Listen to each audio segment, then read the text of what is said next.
আলহামদুলিল্লাহি রাব্বিল আলামিন ওয়াসসালাতু ওয়াসসালামু আলা সাইয়্যিদিল মুরসালিন আম্মা বা'দ ফাআউযু বিল্লাহি মিনাশ শাইতানির রাজিম বিসমিল্লাহির রহমানির রহিম সালাতু ওয়াসসালামু আলাইকা ইয়া রাসূলুল্লাহ ওয়া আলা আলিকা ওয়া আসহাবিকা ইয়া হাবিবাল্লাহ আসসালাতু ওয়াসসালামু আলাইকা ইয়া নবিয়াল্লাহ ওয়া আলা আলিকা ওয়া আসহাবিকা ইয়া নূরাল্লাহ। প্রিয় ইসলামী ভাইরা এবং মাদানী চ্যানেলের দর্শক শ্রোতা, উপস্থিত হয়েছে অনুষ্ঠান প্রিয় মাতা পিতা নিয়ে। আসুন অনুষ্ঠানের শুরুতে আকাই নামদার দো জাহানের সরদার সাল্লাল্লাহু তাআলা আলাইহি ওয়া আলিহি ওয়াসাল্লামের উপর দুরূদ শরীফ পাঠ করার ফজিলত সম্পর্কে শ্রবণ করে নিই। প্রিয় রসুলে মকবুল মা আমেনার বাগানের সুবাসিত ফুল সাল্লাল্লাহু তাআলা আলাইহি ওয়া আলিহি ওয়াসাল্লাম ইরশাদ করেন, যে ব্যক্তি আমার উপর দরুদ শরীফ পাঠ করা ভুলে গেল সে জান্নাতের রাস্তা ভুলে গেল।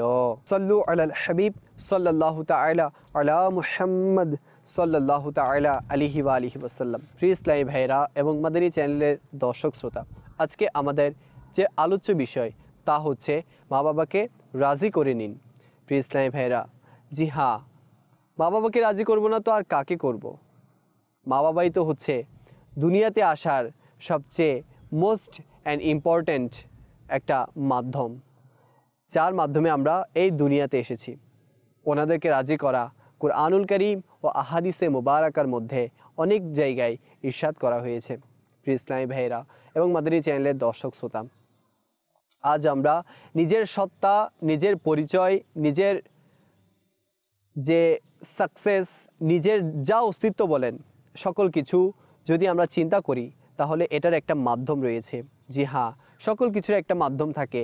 আমরাও দুনিয়াতে এসেছি কারো না কারো মাধ্যম হয়ে। জি হ্যাঁ প্রিয় ইসলামী ভাইয়েরা, আমাদের মহান রব তাআলা আল্লাহ আজ্জা ওয়া জাল এই সুন্দর জাহান, এই সুন্দর দুনিয়া সৃষ্টি করেছেন এবং অনেক কুদরত দ্বারা এই দুনিয়াকে সাজিয়েছেন।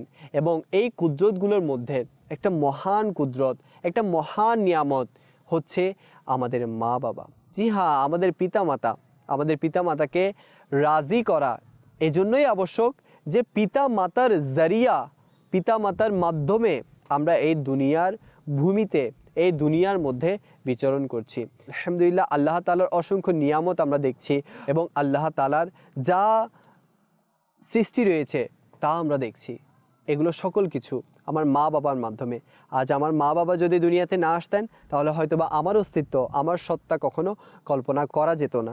তো প্রিয় ইসলামী ভাইরা এবং মাদানী চ্যানেলের দর্শক শ্রোতা, আজকে আমরা আলোচনা করব মা বাবাকে রাজি করার ব্যাপারে। মা বাবাকে রাজি করলে কি উপকার রয়েছে এবং মা বাবাকে রাজি না করলে, মা বাবার অবাধ্য হলে কী রকম শাস্তি রয়েছে। প্রিয় ইসলামী ভাইরা এবং মাদানী চ্যানেলের দর্শক শ্রোতা, আসুন মা বাবাকে রাজি করলে কীরকম উপকার পাওয়া যায় আগে তা শ্রবণ করি। হযরত আল্লামা মাওলানা সরদার আহমদ কাদেরী চিশতি রহমতুল্লাহি তাআলা আলাইহি পশ্চিম পাঞ্জাবে ভারতে 1321 হিজরি অনুযায়ী 1903 সালে জন্মগ্রহণ করেন এবং পহেলা শাবান 1382 হিজরি অনুযায়ী 29 ডিসেম্বর 1962 সালে ওফাত গ্রহণ করেন। তার শিশুকাল সাধারণ শিশুদের চেয়ে ভিন্ন ছিল। তিনি রহমতুল্লাহি তাআলা আলাইহি বাল্যকাল থেকেই বিভিন্ন দ্বীনি বিষয়াদিতে আকর্ষিত ছিলেন। যখন হাঁটতে শিখেন তখন সম্মানিত পিতার সাথে মসজিদে নামাজ পড়তে যেতেন। জিকির ও নাত পাঠে এতই আগ্রহ ছিল যে সাধারণত চলতে ফিরতেই নাত পাঠ করতেন এবং আল্লাহ তাআলার জিকির করতেন। তার মহিমা ও মহত্বে তার মায়ের দোয়ারও প্রভাব রয়েছে। তার সম্মানিত আম্মাজান রহমতুল্লাহি তাআলা আলাইহা প্রায় বলতেন, ইনশাআল্লাহ আজ্জা ওয়া জাল আমার এই আদুরে সন্তান মহান ব্যক্তিত্বের অধিকারী হবে। এবং পাশাপাশি এই দোয়াও করতেন, তার নাম সরদার, আল্লাহ তাআলা তাকে দিন ও দুনিয়ার সরদার বানাক। এবং দুনিয়া দেখেছেও যে আসলেই মহান এই সন্তানের হকে করা মায়ের দোয়া কবুল হয়েছিল এবং আল্লাহ তাআলা তাকে সরদার বানিয়ে দিলেন। প্রিয় ইসলামী ভাইরা এবং মাদানী চ্যানেলের দর্শক শ্রোতা, মা বাবাকে রাজি করার কারণে এই আল্লাহর ওলি হযরত আল্লামা মাওলানা সরদার আহমদ কাদেরী রহমতুল্লাহি তাআলা আলাইহি আল্লাহ তাআলার কাছে অনেক উঁচুর স্থানে পৌঁছে গিয়েছেন। আল্লাহ তাআলার অনেক নৈকট্য বান্দা হিসেবে কবুল হয়ে গিয়েছেন শুধুমাত্র মার দোয়ার কারণে, শুধুমাত্র নিজের মায়ের পক্ষ থেকে আসা সন্তানের জন্য দোয়ার কারণে এই আল্লাহর ওলি, এই বান্দা আল্লাহ তাআলার কাছে অনেক পছন্দনীয় হয়ে গিয়েছেন। প্রিয় ইসলামী ভাইরা, এজন্যই তো শায়েরা বলেন, পীর ও মুর্শিদ পর মেরে মা বাপ পর হো সদা রহমত এ নানায়ে হুসেন। প্রিয় ইসলামী ভাইরা, আমার পীর ও মুর্শিদের উপর এবং আমার মা বাবার উপর যাতে সদা রহমত হোক এ নানায়ে হুসেন, অর্থাৎ আমরা আমাদের আকা আলী সাল্লামের কাছে ফরিয়াদ জানাই। কেননা আমাদের মা বাবা, আমাদের পীর ও মুর্শিদ অনেক দয়া করে থাকেন। তো আমার মা বাবার সবচেয়ে বেশি দয়া আমাদের উপর রয়েছে, সবচেয়ে বেশি অনুগ্রহ আমাদের উপর রয়েছে। প্রিয় ইসলামী ভাইরা, শুনলেন তো মা যখন সন্তানের জন্য দোয়া করে তখন কিরূপ প্রভাব প্রকাশ পায়। মায়ের দোয়ার বরকতে একজন কসাই শুধু জান্নাতের অধিকারী হয়নি, বরং তাকে জান্নাত আল্লাহ তাআলার নবী হযরত সাইয়্যিদুনা মুসা কালিমুল্লাহ আলা নবীনা ওয়া আলাইহিস সালাতু ওয়াস সালামের প্রতিবেশিত্ব দান করেন। দান করার সুসংবাদ দ্বারা ধন্য করা হয়েছে। আর মায়ের দোয়ার বরকতেই মুহাদ্দিসে আজম রহমাতুল্লাহি তাআলা আলাইহিকে দ্বীন ও দুনিয়ার নেতৃত্ব দান করা হয়েছে। এটাও জানা গেল যে আমাদের বুজুর্গানে দিনরা রহিমাহুমুল্লাহুল মুবিন নিজেদের পিতামাতার সেবা খিদমত করে তাদের সন্তুষ্ট রেখে তাদের দোয়ার অংশীদার হয়।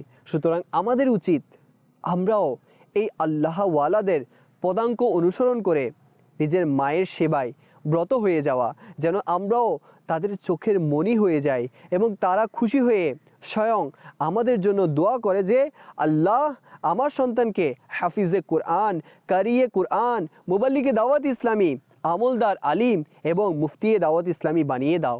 তাদেরকে উভয় জগতে সফলতা দান করো, তাদেরকে বিনা হিসেবে জান্নাতে প্রবেশ করাও, তাদের প্রতি সর্বদার জন্য রাজি হয়ে যাও। এরকম অনেক দোয়া করতে থাকবে।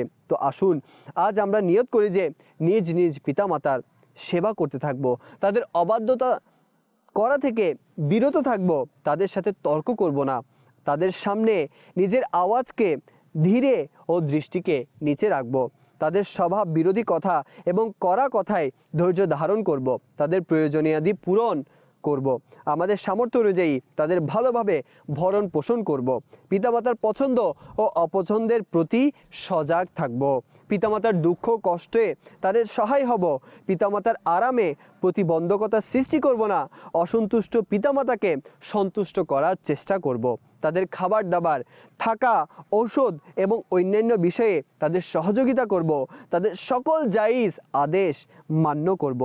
ইনশাআল্লাহ আজ্জা ওয়া জাল আমরা এটা সকলেই নিয়ত করি।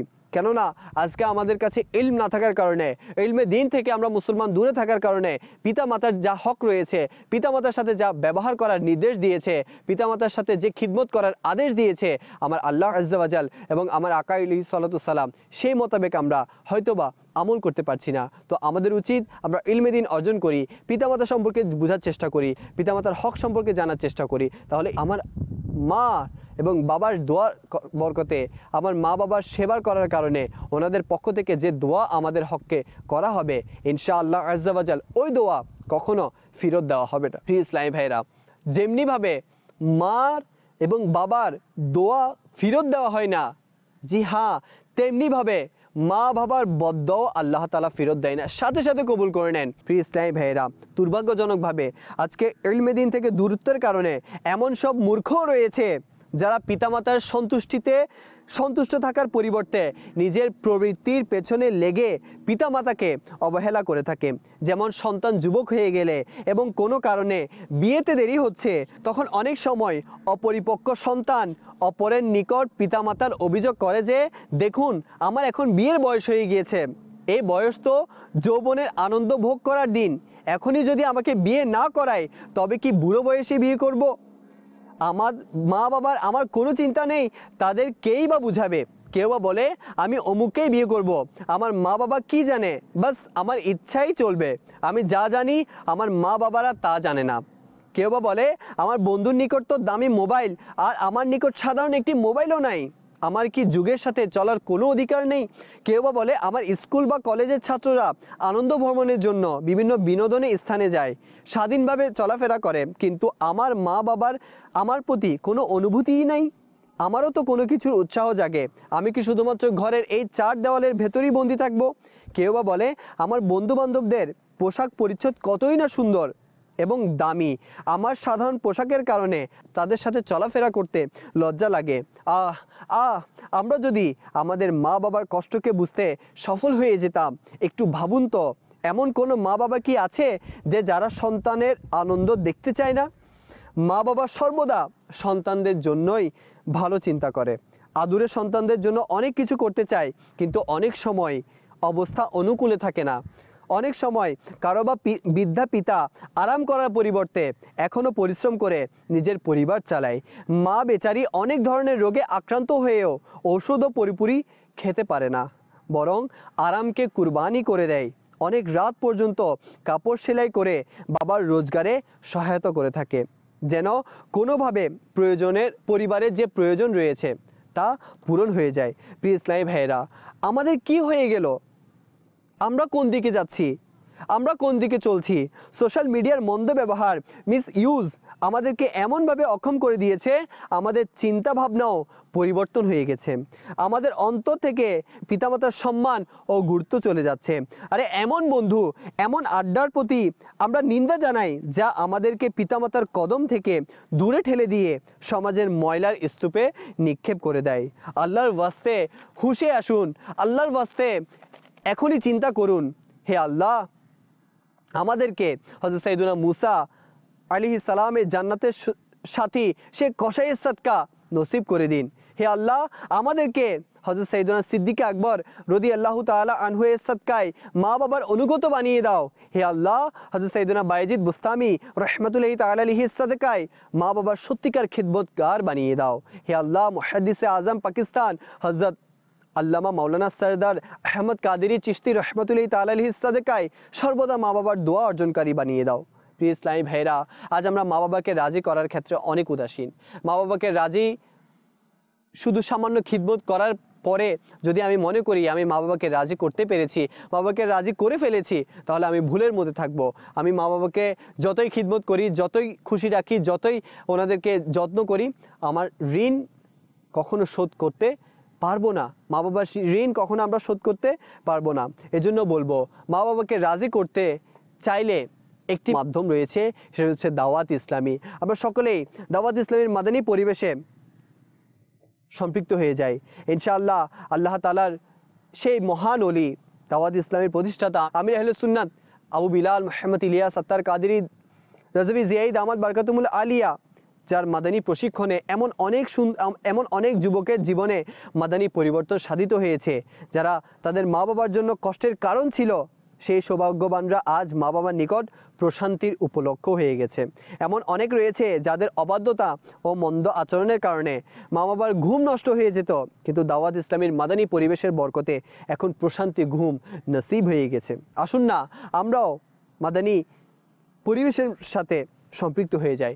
ইনশাআল্লাহ আজ্জা ওয়াজাল দেখবেন আমার মা বাবা আমার উপর রাজি হয়ে যাবে। আর যদি আমরা মা বাবাকে রাজি হাকিকিভাবে সত্যিকারভাবে করতে চাই, তাহলে আমাদেরকে ইলমে দিন শিখতে হবে।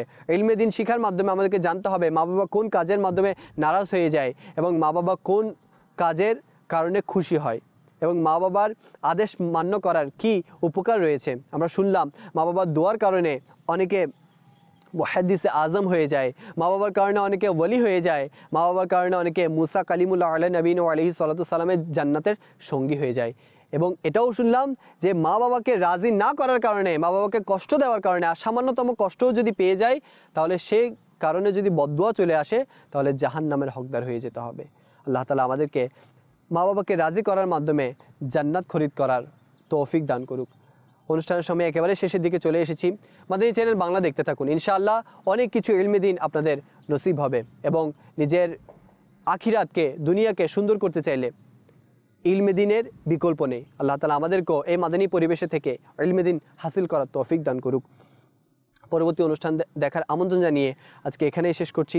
সাল্লু আলাল হাবিব সাল্লাল্লাহু তাআলা আলা মুহাম্মদ সাল্লাল্লাহু আলাইহি ওয়াসাল্লাম।